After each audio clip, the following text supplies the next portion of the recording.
I'm Larry Uchmanowicz, and you're watching the Break It Down show.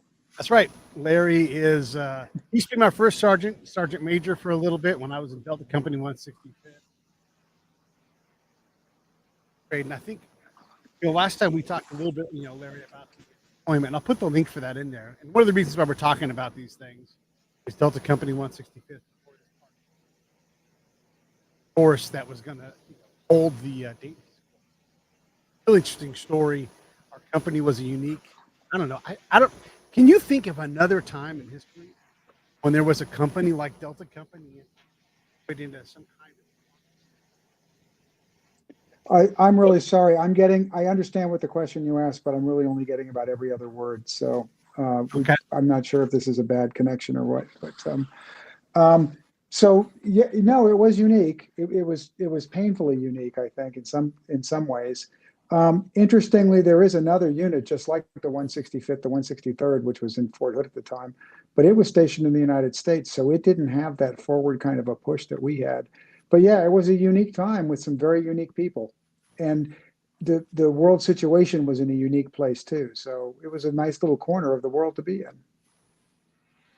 You were in the Army in a sweet spot, sort of the end of the peak of the Cold War. You played in the big leagues. I always tell everybody that Berlin was the big leagues for a long time in intelligence. Mhm. A lot of other important places, but it's the place where everybody's at and doing things. Can you kind of give us a sense for what your like the scope of your career as an interrogator, time frame, and give us like context for what that time frame looked like? Sure. So start with when I joined the Army. Jimmy Carter was the president. We were doing détente. Russians were our friend. We were selling them wheat. My first assignment, they invaded Afghanistan, and everything kind of changed at that point. So my span went from the evil empire sort of days of Afghanistan and all of that, all the way through the wall coming down and the aftermath of the wall coming down. And that was the span of my career. The only time I ever heard shots in anger was when we first got into Bosnia. You could hear them still shooting up in the hills, occasionally. But that was it. Nobody ever fired a shot in anger with me, and I don't think that's a bad thing. Actually, I think that's pretty remarkable that somebody could have a 20-year career in the United States Army and never get shot at. Pretty interesting. It is interesting. One of the things I always try to in my line of work and what I did after I got out of the Army and supported was you'd show up and you'd help somebody. And I have incredible skills. I've had a lot of experience, but I didn't have a beret. I didn't have a badge. I didn't have anything that proved that, right? And so when I said, hey, I'm probably the best person you're ever going to meet on source operations, are they just going to believe me? No. Yeah.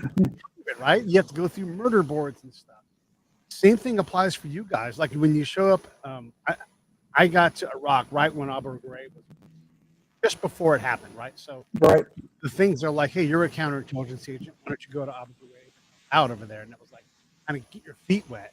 And I'm like, interrogator, that's not my business. I'm going to steer clear of that, right? Because that didn't sound like a good thing. If you're an interrogator, you have the same problem as a counterintelligence agent. We even have a badge that no one respects. Show someone the badge, like, who cares? So how do you build? How do you become? How do you assess who is good at interrogation? Well, actually, it's throw the dice. I would say of the interrogators that I knew, maybe a third were really effective. The other two-thirds were not very effective at all. And you really don't know that. You just don't. It's true of any job sort of like that. You just don't know, who's really good. There's no real world school you can put them in that teaches them what they need to know other than experience. So that's really the answer is you just don't know. I will tell you the same thing about counterintelligence agents, and you know this as well as I do. Some of them just aren't get through the school and just aren't very effective. That's just the way it is. You can't have what essentially is a soft skill and be very good. I'm not saying we need soft skilled people. To be very good at it though is a skill unto itself that not everybody has. Think about this, Pete. Think about it in a broader sense. Think about the entire officer corps, okay? At least in the human field for the enlisted folks, they actually put us through a school with some semblance of a course to at least weed out some of those people. But the MI officers, they didn't get that. All they got is, what, 3 or 4 a week maybe? If this is human intelligence, dun dun dun. And then they go off to their all source, whatever the hell it is they do, and then they're put in charge of us, So it just astonishes me sometimes when you think about it. And they were as mediocre as everybody else. There's no secret sauce in being a military intelligence officer versus any other kind of officer in the Army. Yeah, that's really true. I want to, I really want to go into that because it's such a thing, right? Like, okay, well, let's get into it, right? Because it's important. When you show up somewhere, you're an interrogator. You've got to go either work in a detention facility or whatever the commander wants you to do. Mm-hmm. Is it as hard? Because for counterintelligence agents, it's hard to be provisioned because you're like, hey, I can't sleep with anybody else. We can't do any details. We're going to leave the camp. We're not going to tell you what we're doing. It's really hard to support us. Is it the same thing for you guys? It is sometimes until they need that interpreter. And that's usually when the shit hits the fan. All of a sudden, you're the most important guy in the unit. That happened to me when I was in Hawaii, actually. When Russia was collapsing, the Soviet Far Eastern Military District called Admiral Larson, who's actually buried right next to separate story. Anyway, they called him and said, "Hey, we haven't heard from Moscow in 48 hours. We don't know what's going on. We're going to get on a plane and come talk to you because we're scared." And they did. They sent a detachment to Hawaii. And I was like one of the few Russian linguists on the island, and I got dragged in. Nobody knew who the hell I was until that meeting when I had to actually translate for these lieutenant general and Russian generals that showed up. Then all of a sudden I was on everybody's speed dial. So that's kind of part of it as well, is they don't need you till they need you, and then they need you. And thank God I was trained to do that, but that's really what it comes down to. You're one of those people in the language field. You've got that gift, right? You can add languages. Now, a lot of them are adjacent, but you're still you know a lot of languages. Yeah. How do you? Again, I don't want to say it's a mind trick, but there's different kinds of intelligence. That's just one specific kind. So you're good at languages. Doesn't mean you're good at anything else, but But is the military good at identifying those people? I mean, if you come in on a contract to be a light wheel mechanic, you might be the best damn linguist capable person in the entire Army and never take it. I mean, I don't even know if the D Lab does it, but there are people that, gosh, we could use their help. And are they viable? Does it matter? Well, when you have to recruit for the masses, you really don't have a choice. You have to use a standardized test of some sort. And yeah, people are going to drop through the cracks on both ends. You're going to get people that are going to score high that are worthless, and you're going to get people that are going to score low that actually are good language learners. But you can't operate that way. You have to put a system in place that's going to get you the way to fill your pipeline.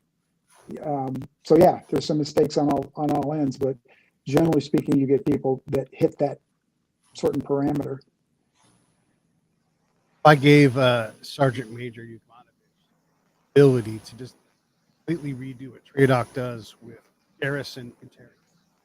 What are the 3 things that you want to focus on? Like, we would go to Aschaffenburg and practice role-playing these sources, right?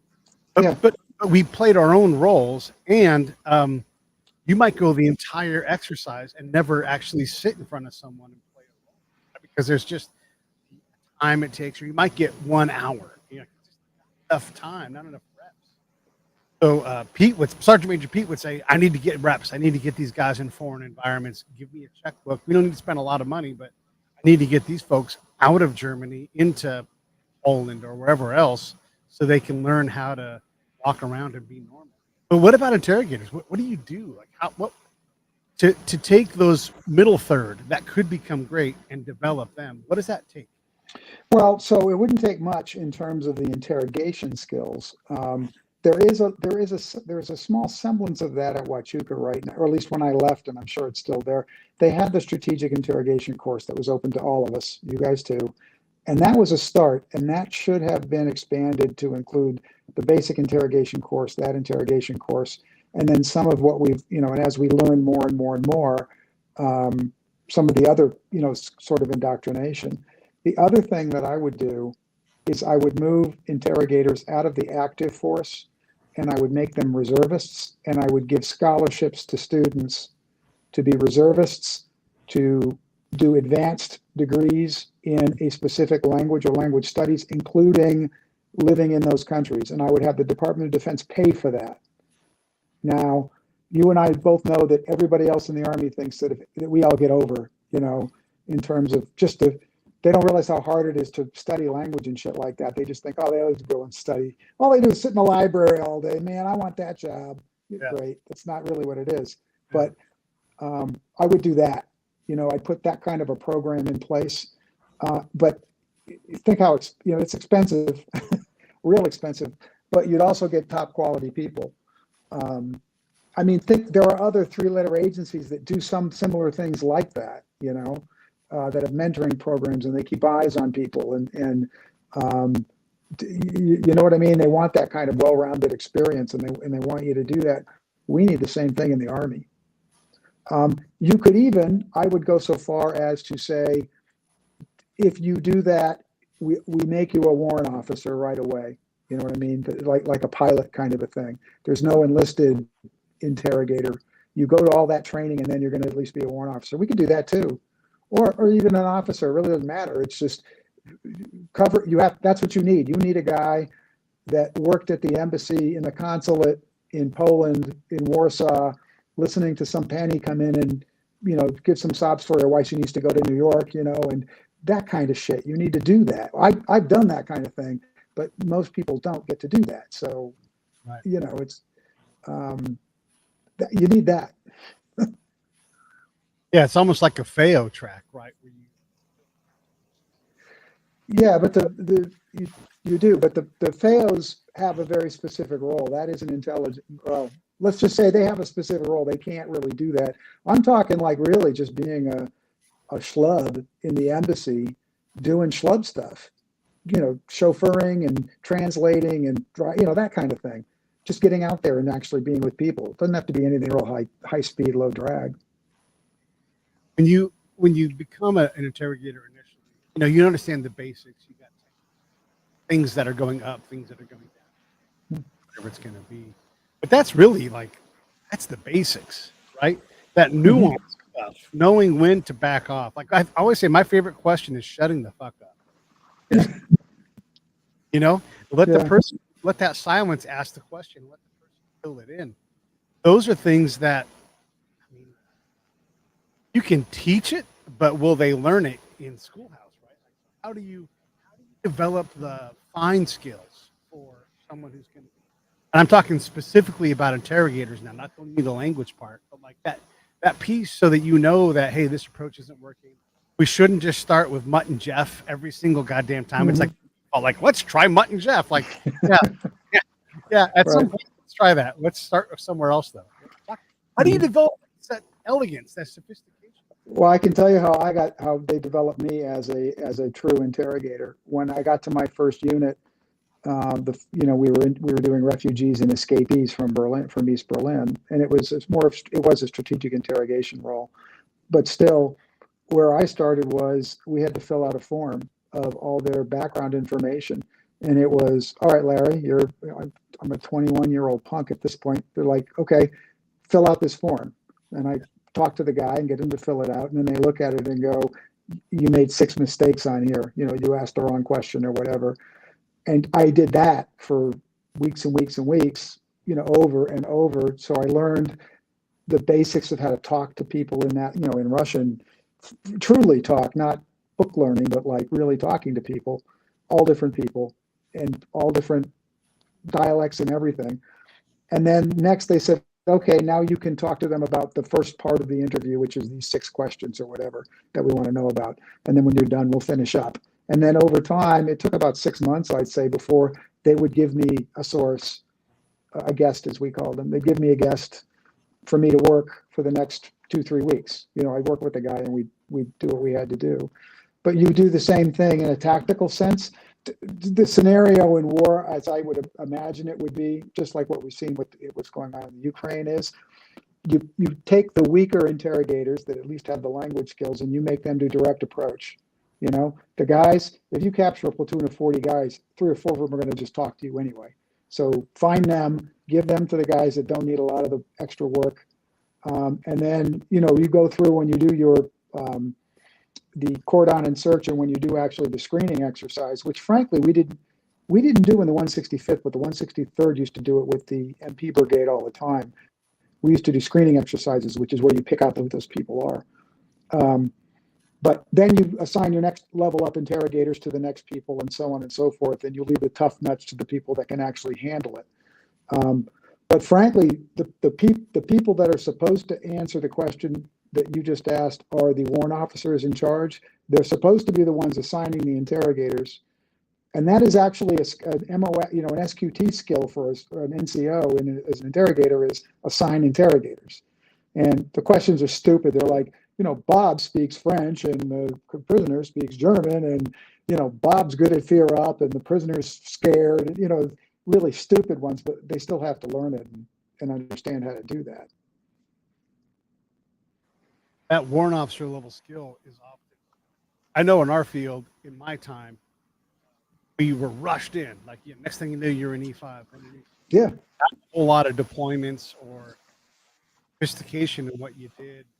Obviously, it's a different time now, and there's been a lot of deployments and everything. But I don't know that that's changed, where you've got warrants that don't warrant the warrant that they've been warranted. You know, Yeah. like those guys have to get better at it. I mean, I hate to even bringing up names, but there was someone in our unit that did a job, got denied warrant, did a worse job, got picked up for warrant. You're just like, this is one of the worst people in our unit in terms of capability. And yet there this person was going to go, you know.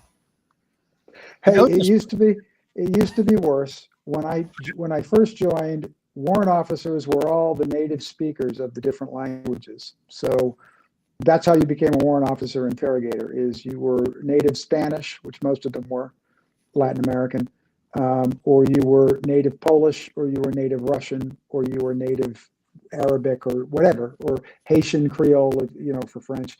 Those were all the warrant officers. It was like a little club that they all belonged to, and they pulled their friends in. And there wasn't a warrant officer course or a school. They just, if they liked you, you became a warrant officer, and you went to charm school for like 2 weeks. So it's better now. Yeah. Or at least it's better than when I left. It was better, and I assume it's better now. Hopefully, right? Yeah. Yeah.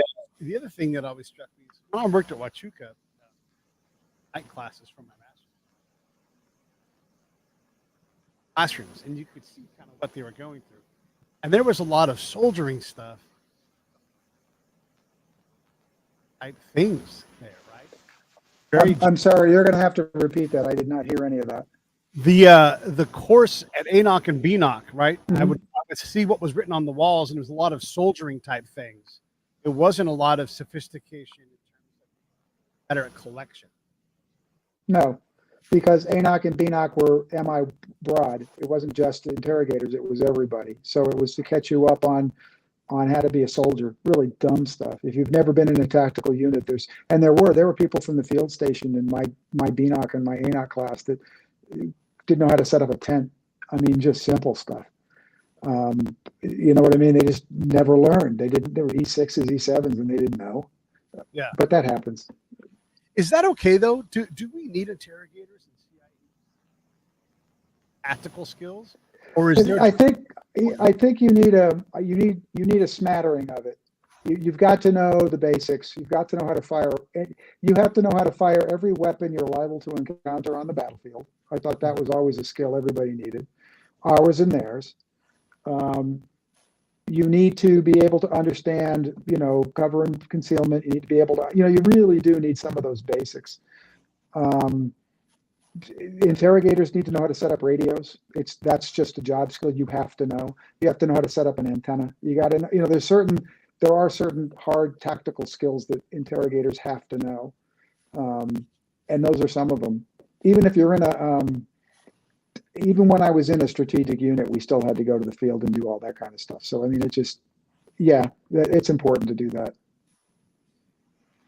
But what are the, how do you institutionalize the elegance, that improvement? Like when you become an E7 or a warrant officer, okay, you've got some language skills.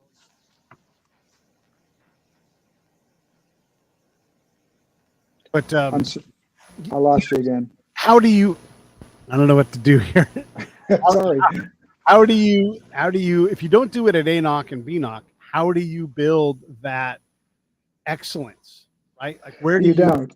Yeah. You don't. You run into problems where you end up with very, very senior interrogators or very, very senior counterintelligence agents with no tactical skills that end up being like a command sergeant major of a Seaweed battalion, and they're lost, completely and totally lost. That happened to me a few times.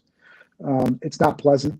There's a big vacuum at the top. They just don't have those skills, but they just kept getting promoted and promoted up through those ranks. You know, if we did the old specialist thing where you stayed a specialist the whole way, all the way up, I didn't see a problem. I was a Spec 5 rather than a sergeant. I didn't have a problem with that at all. I thought it was pretty cool. We had a little club. We all knew each other. Yeah, for a while there was this, I'm talking to the audience now, there was this in your profession as opposed to on the leadership track, right? So, you know, and I just think about when we see interrogators represented in TV and movies, yeah, there's two kinds. There's the bumbling fool that gets outwitted by the criminal, and then and there's the bad guy who tricks the kid into an illegal confession, right? That's it. There's no other kind of interrogator out there. Right. But so, it's interesting when you watch if you watch the reality cop shows, though, you'll see real ones where people confess to shit, you know, and the guy's just talking in the same kind of a way that we're talking right now. Those are interesting to me. I like watching some of those.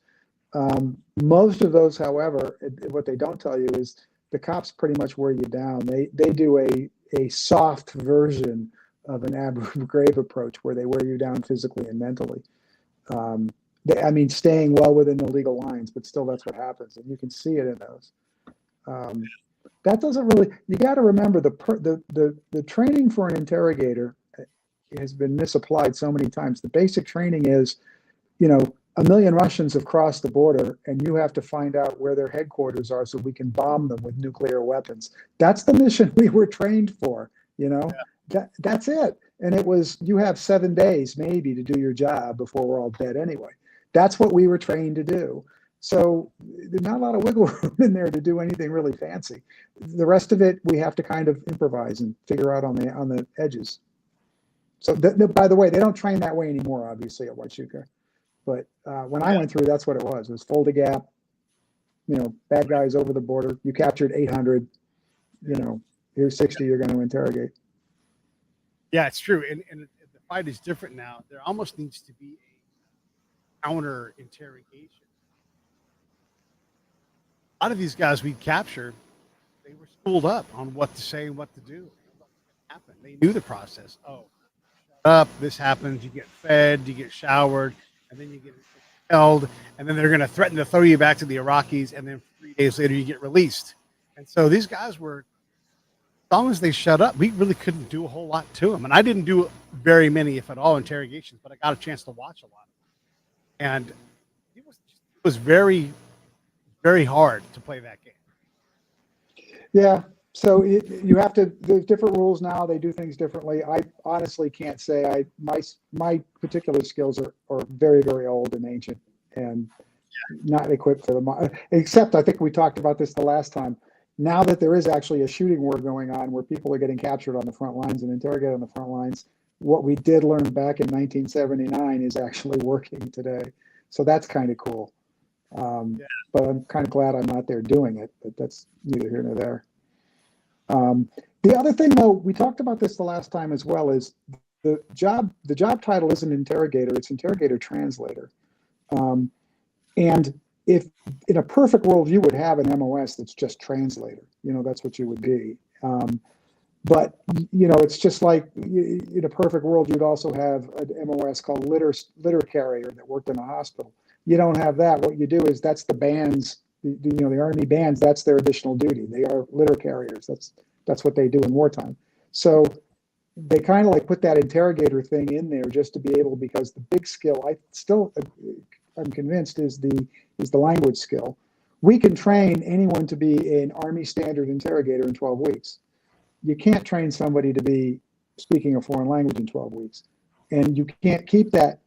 That's why they paid us more, is, they gave us money for learning the language. It wasn't a lot, but it was nice to have. That's why they did that, because they knew that is a very tough, hard, perishable skill. So the interrogator piece is a module that we could clamp onto just about anybody and get them up to speed relatively quickly with the right people. It's that linguist piece we have to focus on a little bit more, I think. Isn't that linguist piece up to speed? Go to Monterey, you get a bunch of Persian Farsi jammed down 57 weeks or whatever it is. Come out and you're like, I have heard a lot of it, and I'm a 2+3 or something like that, which is middling, right? Like maybe you can get there, but then you go 2+3 is pretty good. But then you get assigned to a place that's going to go to Afghanistan and they speak Dari, and you understand 1 in 20 words, right? It's not far, but you're a million miles away. We don't seem to take the time to get that person actual Dari lessons. And Dari is, if you know Persian or you know Farsi, you can get to Dari pretty quickly. But we send them through like the Turbo Serbo course, like these things that just don't work. I got put through a week of Dari, right, pre-deployment, and one of the things they always teach you how to say is, I think I learned this from you, I'm not sure, but they always teach you how to say in the native language, do you speak English? And I always raise my hand and say, the way you say that is, do you speak English? Right. So you just wasted 5 minutes teaching me this phrase that I already know that phrase, and so these language things, man, they're terrible. And we could be doing a lot of other things that are a lot more relevant to what we do. Yeah. So the dialect is a problem anyway. The Arab speakers have a dialect class that they go to when they're in school, and they get whatever dialect they are. We just didn't have enough Farsi teachers, instructors, anyone when I was on active duty to have enough Persian Farsi speakers to diversify them. You know what I mean? There just weren't that many. We were always behind the power curve of anybody that was ever mad at us, but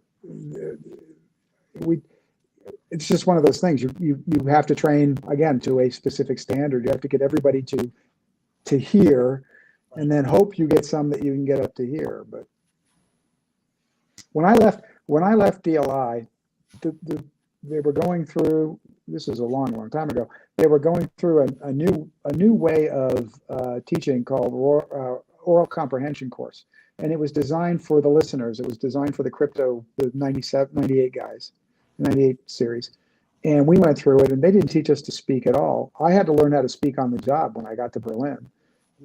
That's where I learned how to speak Russian. I could listen to it and I could understand it. I can still write it as fast as you could talk. I can write Russian, what they're saying, but I couldn't speak it. I had to learn it. So that's a lot of what I get by sitting in the room and learn pickup words, and you get things. I'm like Chewbacca, or I'm like, ah. I could just or speak like a 2-year-old, I could say, or I could know when they said something, and I could tap my interrogator or my interpreter. But that took a lot of exposure for me to get to that, and the institution struggles to create that capacity reliably in people. And then where is the maybe I think we need something like this, and I don't know what it is, but the special category, like parade person, the badged person who's like, hey, you stand out as being great. Let's go put you in this other thing so we can use you, in a better way to get more out of your skills. I don't know what people did in the interrogator company in Germany, but it sure as heck wasn't, getting credible. It was like mowing lawns and stuff like that too. A lot of soldiering going on. Well, as much as anybody else, the thing is, we collectively did everything we did we could do to keep you guys, other than the few that were there at headquarters, in the field doing your stuff, and kept the nonsense to as minimum as we possibly could. And even the battalion knew that. They knew you guys had a live mission. They weren't going to mess with it at all. The interrogators had to pick up some of that slack. Some of them understood that. Some of them will never understand that, and that's fine as well. But most of the time, they were doing language training. Almost, when I was there, I enforced that as much as I could, that they had to do their language training at least 3 times a week, at least 4 hours a day, 3 times a week. Even if they were just watching TV in the foreign language, that was perfectly acceptable. Of course, if the battalion commander walks through and he sees a bunch of people sitting around watching a Russian sitcom, what's he thinking? Yeah. So I had to deal with that, but that's just par for the course. You have to have them all have their broom ready to go, and they stand up. Oh, the colonel's here, and then they're brooming stuff. Like, oh, we're brooming things. Watching TV, watching Russian TV. I still watch Russian TV. It's great. Is it good? Well, they do. It's an old series now. I think it came out in the 90s or the 2000s. But they had this one series. It was called The Attackers. It was about a squadron of. It was like Peyton Place in a Russian World War II fighter squadron. They had men and women. They were all hunks, and they had the ex noble whose dad was killed in the Stalin purge, who's now, he's still a noble. He's Count whoever, but now he's just a Soviet soldier and shit. They're tacky as shit. They're fun. They're a lot of fun to watch. Cultural stuff you pick up. That's another bit of our jobs, right? Is being culturally. A lot. Yeah, if you watch, when we lived in Germany, for example, when we lived in Darmstadt and other places, my family, we watched the news on AFN. That was about it. Otherwise, we were mostly watching German TV. Because even then, if we were watching American shows, my wife could look at the subtitles and read them. But my son watched German TV, kids TV shows and stuff. So read the German news. We got them every day. So I read the German newspapers and the Russian newspapers and all those every day. So you just kind of stay culturally aware wherever you are. I often say to my friends, if you were to see me work live, like out in Afghanistan, I never realized I was working. It would look like I was joking around and just kind of chatting with people. Yeah. But I'm aware all the time of what I'm doing. I'm memorizing conversations. There's a lot that's going on inside here that you will never understand. And I'm also keeping things very specific. I always refer to it like I have a magazine of questions as opposed to bullets. And it's like, oh, it's a farmer. And then I put the farmer magazine in, and those questions come out. And then I work from there to get run. Another thing I would do is I would try to reverse engineer the answer that I wanted. Because I always say, you never go in and go, oh, it's the bombs. Like, you don't ask for the bombs and the bad guys because you'll never get them. And so you have to think, okay, if you want to find out where the bad guy is, what's the question before that? And then you start to build these streams where you don't have to think of the question. You already know like the direction you're going. And I'm guiding as delicately as I can this conversation towards one of these outcomes, like in a decision matrix. Does that at all resonate with kind of how you approach? Yeah, no, it does. It depends on who you're talking to and what you're talking about. Like I said, as an interrogator, yeah, you need to be aware of your surroundings. But if you're in a tactical situation, your surroundings don't matter at that point. You're literally, it's the same thing as like a MASH operation. It's meatball surgery. It's get in, get the information, get out. On a strategic level, it's totally different. Then you do need to be aware of where you are and who you're talking to. Bosnia is a perfect example of that. You had to know how to approach these warlords. You had to know how to approach the sheriff of the town. They were all corrupt hacks anyway. Everybody, but that's neither here. It's not our problem. It wasn't our country. But you had to know how to approach them. You drank coffee with them. You had a little Rocky. You had beer or whatever. And before you even ask them for anything or whatever, 9 times out of 10, they kind of know why you're there already, and they would have the information you wanted ready to go. And it was just sitting on their desk, and they just hand it to you. And you'd say thank you and leave. So one of the games that I would play is I would try to not bring up business until they're like, all right, let's quit messing around. Let's talk business, right? And if I did that, I'm like, oh, good, then I've done my job. we're having a great chat, and now we're going to get down to whatever. I also reassured them, like, I don't care whatever corruption thing you're dealing with. Yes, like that's not my business. I'm trying to keep Mhm. people safe, right? That's something for the police or somebody else. And that also Mhm. got me a trust. Is that like, hey, Yeah. Pete really just trying to understand. Yeah, we had the same thing. And again, it was at a much different scale, obviously, in Bosnia, but well, maybe, uh, yeah, probably a little bit different scale. But yeah, we had to do the same thing. You had to realize once they realized you weren't a threat to their livelihood or to their operation or whatever, and you might even be a help to them, they were fine with you as long as you could show some good. So they were pretty happy about that. You're wearing civilian clothes running around. That's something that somebody like lower ranking, like an E4 interrogator, should be riding along and just getting mentored. 'Cause, I mean, Well, we I've got did. We had units where we wore civilian clothes too. Tactical units there weren't, but everybody in Munich wore civilian clothes. When I was in Berlin, we had civilian clothes. The guys in Panama are in civilian clothes. When we were in Hawaii, we had missions where we were in civilian clothes doing some stuff. We'd be if embassy calls and you need embassy support, that was always civilian stuff. So I probably spent half my career not in uniform. So that's not a big deal to an interrogator.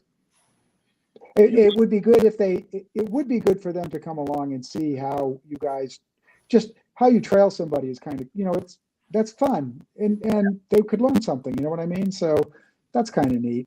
Um, that, yeah, but they interrogators have some pretty cool assignments as well. They're no, for really sure. cool. It's one of the coolest jobs in the military. I also like the fact that we've been talking about how an interrogator, especially a linguist-heavy interrogator, is a fantastic asset for me because Mhm. we can work on who else am I going to talk to about questions and Yeah. approaches, but approaches and all these other things. It's fantastic to have someone like that who maybe would take the mission for the day. It's hard to be the guy asking all the questions every day. We really can go out together and be. Well, so we're the in the Middle East, how were interrogators used? Were they left in units where they were captives, or were they out in the front, or were they on FOBs, or where were they on the battlefield? I don't even know. My experience from what I saw, most of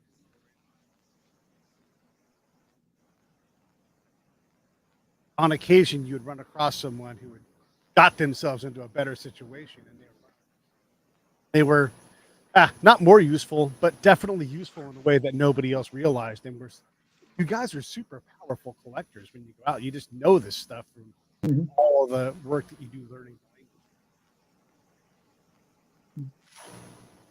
So, okay, so some of them got used, some of them didn't, is what you're saying. Yeah. language. Yeah. Yeah.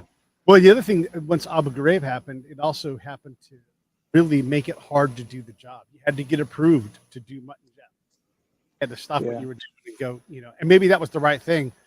And the other thing, this is a weird thing about Abu Ghraib, and I don't want to minimize the problem of what was going on there. I don't know, and I knew people who were there during that time. I don't know a single interrogator that was like, oh yeah, this is what we do. Like, you guys all take pride in the fact that you don't do things like harm Yeah, or we're taught. We have 2 days of training on the law, on the laws of land warfare, on exactly what the law says you can and can't. I mean, specifically, you can do X, you can't do Y. Um, I still don't know if there were any actual interrogators involved in the stupidity that the MP brigade did. I've worked with that MP brigade, though. I think it's a reservist MP brigade. They're pretty good, or they were. Um, I'll tell you, the whole time we were in the 165th, we never operated with them. Whereas when I was in Texas in the 163rd, we never went to the field without at least a company of the MPs with us to train. My interrogation platoon almost always had an MP company doing cage work, cage practice, because that was their mission. Um, we never did that in the 165th, so I don't know how that worked. But I still don't know if there were any interrogators actually involved in the stupid shit rather than the actual interrogations. What I have heard and I have read, I don't know how accurate, like I said, these are standard news articles, that it was the CIA that came in with some pop psychologists that basically thought they knew. And obviously, if you're a soldier and some guy comes in working for the boys who says he's a psychologist and says, do X, Y, and Z, you're going to do it. None of those guys got in trouble. So Right. that was a problem for me when I saw that.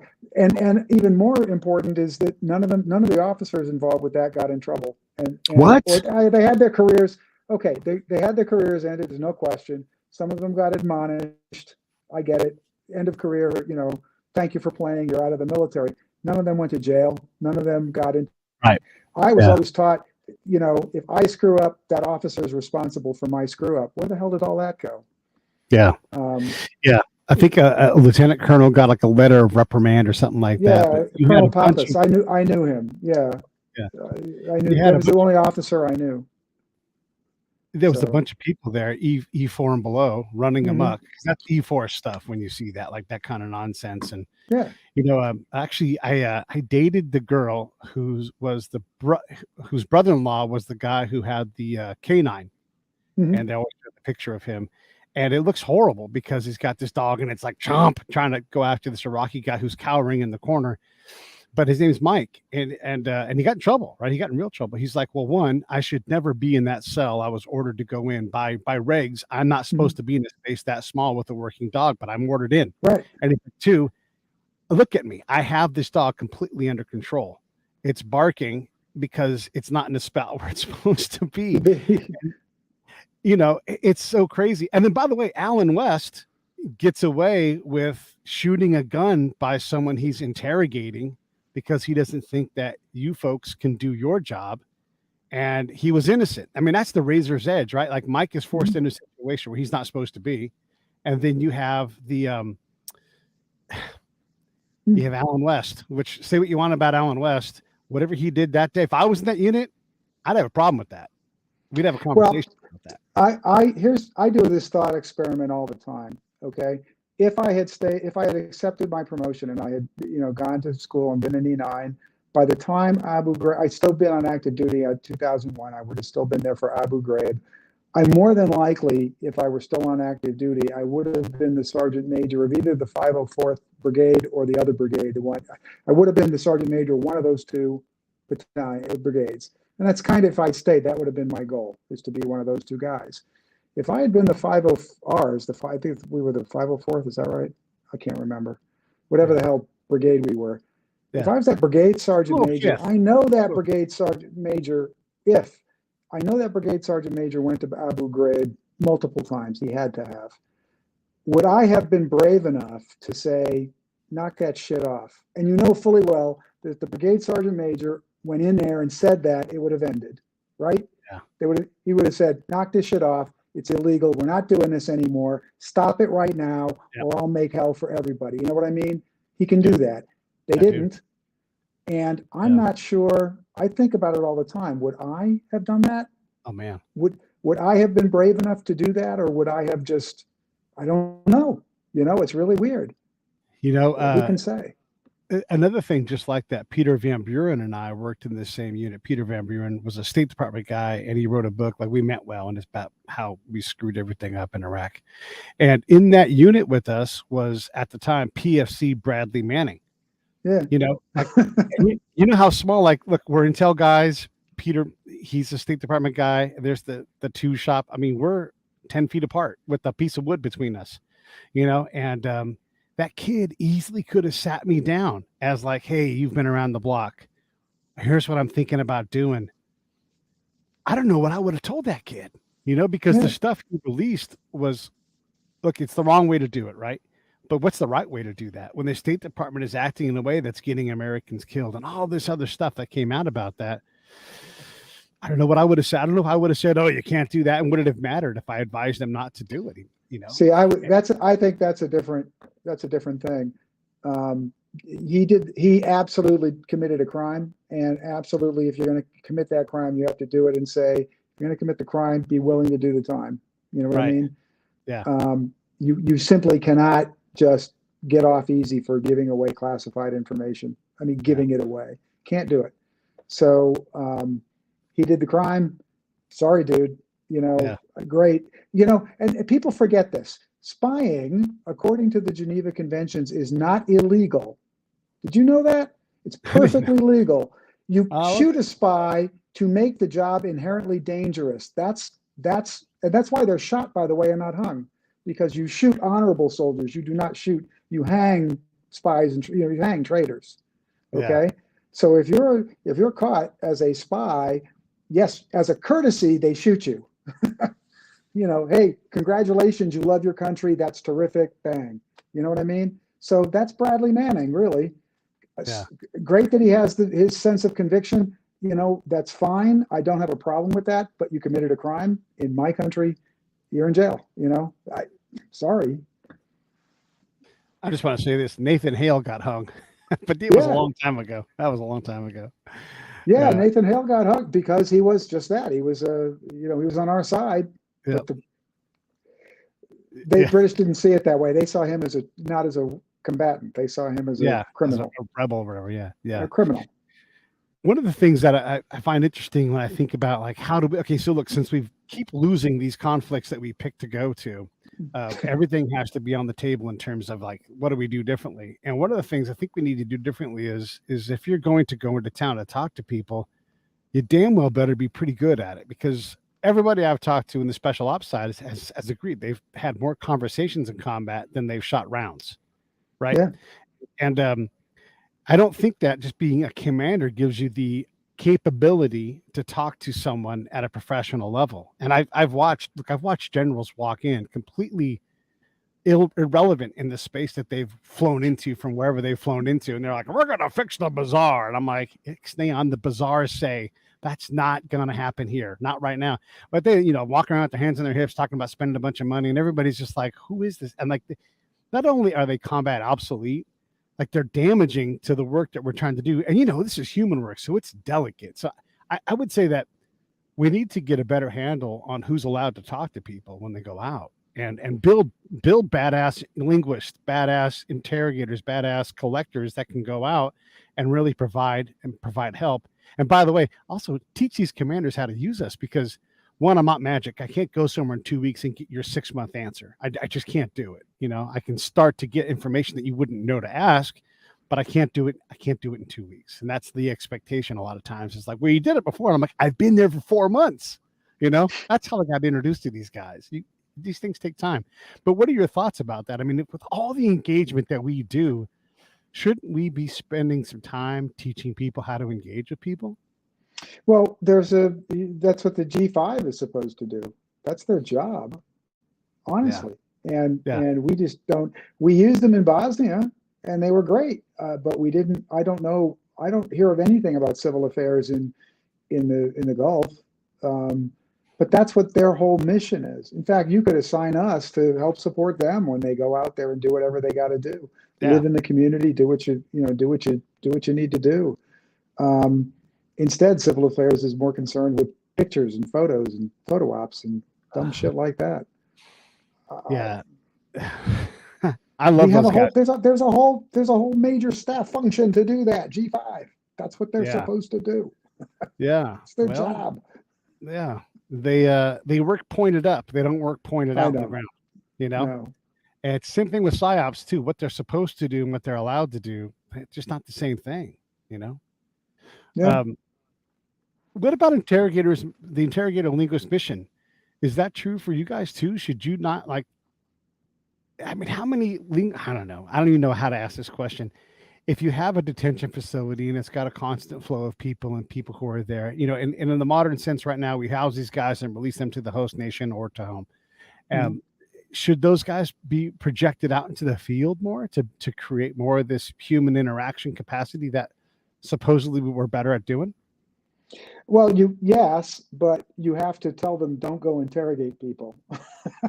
And so you gotta figure how you're going to get them out there. You got to give them something to do. You know, they got to Yeah. have so that's why I say put them out there with civil affairs guys and just have them help do whatever it is they're doing, giving out food or, you know, Yeah. whatever the mission is that we're doing. Yeah. Again, I know there's subtleties to what goes on in that world, but that's how you do it. You go out there and just meet people.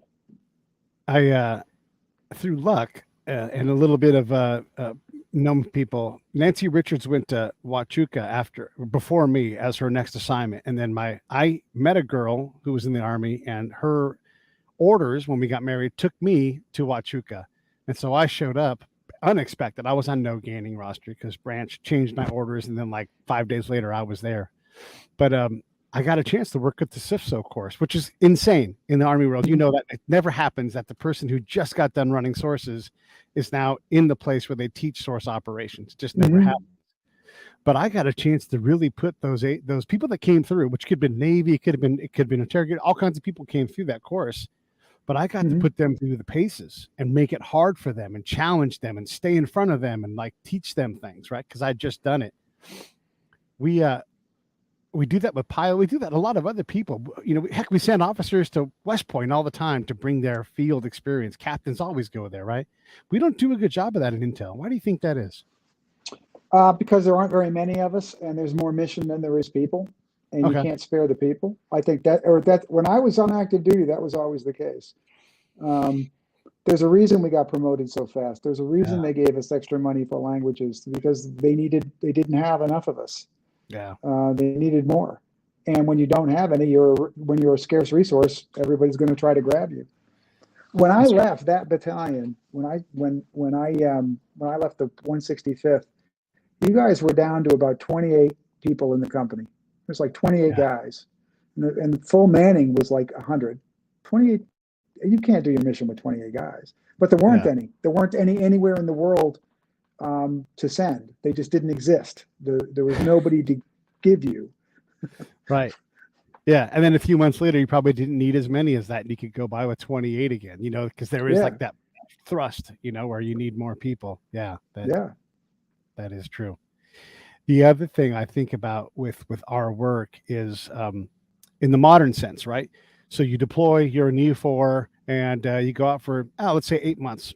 And you're going outside the wire as often as you can get out, and you go out, I don't know, 100 times, right? And then you redeploy, new unit, you go, and maybe you go to PLDC, you come back, and you deploy again, and you're an E5, but you only been an E5 for a few minutes, but now you're over in the analysis cell, and you learn about analysis and everything, and then, you know, you come back, you redeploy, and then you deploy again, and now you're an E6, maybe you're even E7, I don't know, who knows, right? But you've ranked up, and now you're a platoon sergeant. You know, and so you have 100 missions on the ground to become a good collector. There's no way in my job that you could be professional in 100 missions. And you'll never see the ground again once you're in E6. Maybe one tour, maybe, but you're still an E4 in terms of capacity and ability. Does that work for the interrogator linguist side of things too? Is it the same thing? It's probably worse, but it's more personality driven than anything else. I can only speak for myself. I always prided myself on being the best linguist in my unit, being the best interrogator in my unit, and volunteering for as many missions to go do live shit as I possibly could. I just thought that was cool that they were paying me to do this. But a lot of people, the minute you make E6 or E7, they don't even go to language training anymore. They don't care. They're just, you know, they'll go hang out in the Connex and polish gas cans or something and just don't care. And when you become a platoon sergeant, it's very difficult to be a real platoon sergeant and also be a good anything. Right. Other than, like in combat arms, a platoon sergeant that's a real job. You know, it's like there's there's things a platoon sergeant in an infantry platoon does, you know. A platoon sergeant in an interrogation platoon is just watching, you know, 40 smartasses go do smartass shit, you know. So it's a little bit different, but yeah, you get that. And up the chain, I was probably the only first sergeant in the United States Army that was an interrogator that actually was fluent in a foreign language still. They just weren't. I never understood that. But one of the gifts that I got because I stayed at the ground level with everything I did is I got to see all these units come through and different leadership styles and, light infantry and all these different people. I worked with artillery people, and you're right. These platoon sergeants, these are infantry guys primarily, right? There's line unit guys, Yeah. but they loved their platoon. And I have this one guy, and it's E7 in my mind, and we're going out pre-mission, and he's putting his hands on his shoulders, checking them out.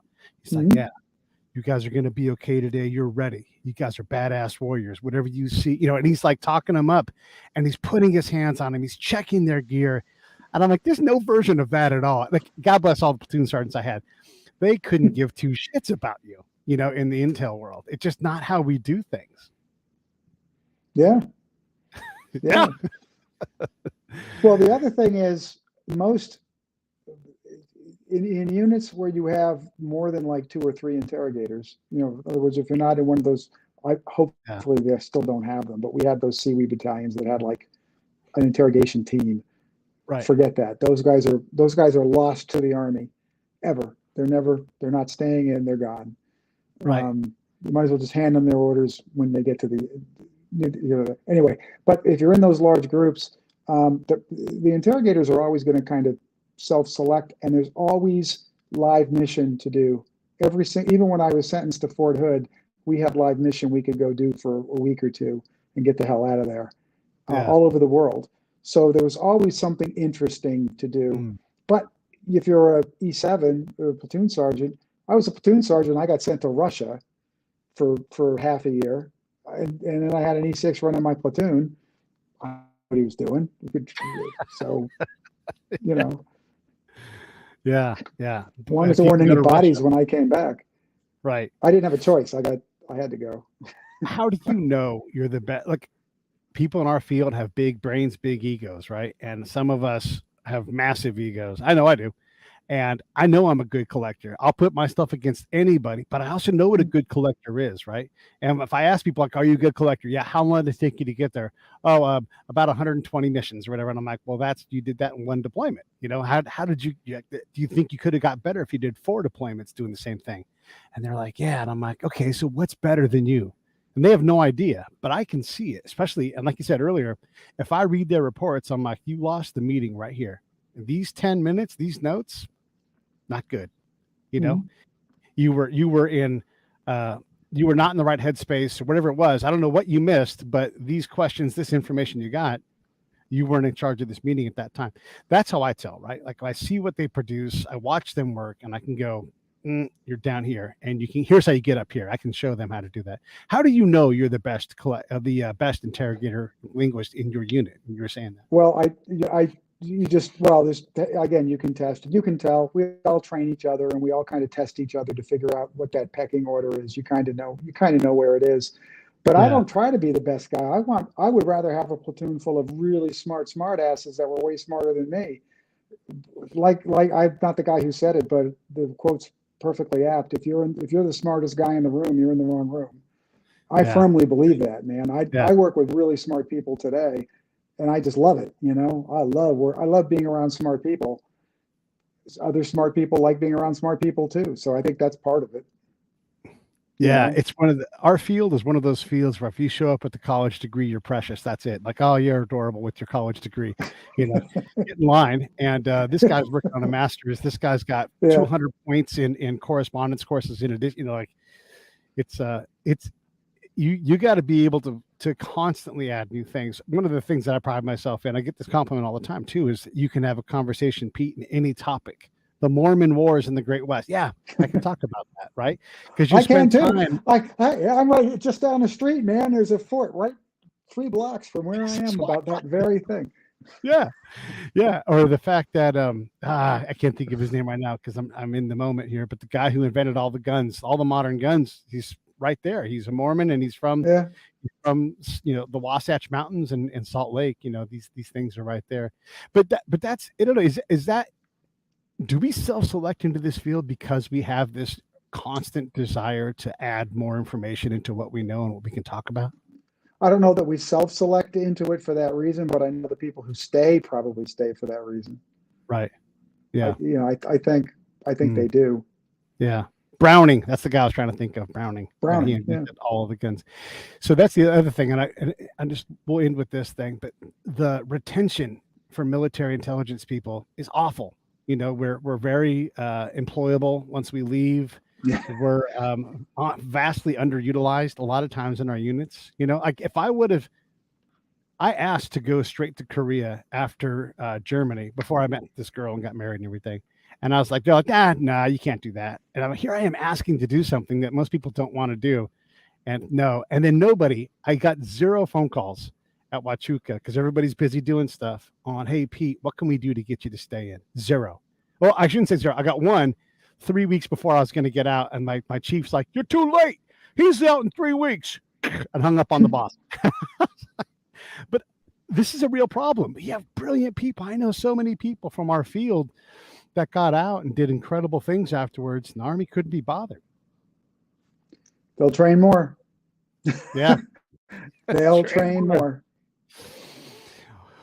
Final question. What's one thing we should know about interrogation linguists that we don't know that we haven't talked about? I'm trying to think. I can't. That there is an untapped pool of. Here's one thing that people don't probably know about. The Latin American interrogators, they operate almost in an entirely different planet as the rest of us. I'm not sure if that's true for the counterintelligence agents, but most of them are native speakers, and they're generally from the areas where they're from. They are really, really good at what they do, and they are a lot of fun. Those are the funnest units in the world, are those Southern Latin American facing American forces. Those are good places to be an intel guy. I have one more question. What's the coolest thing you did in the Army? Diplomatic courier going from Helsinki to Moscow every week with a load of classified building materials. And that's a story in and of itself. All right, we'll have to do that one on the next show. Anything in closing before we wrap it up? No, this has been fun. This has been very fun. It's look forward to the next time. All right, awesome. Stand by. Hey, thanks for watching the show. I really appreciate it. Right here, you can subscribe. Please do that. It makes the show grow. Hit that notification bell so you know which incredible guest is coming up next. Down below is the PayPal link. You can put a small subscription in. That is an enormous help. All that money goes right back into the show. And then right up over here are the next episodes you should listen to, curated by yours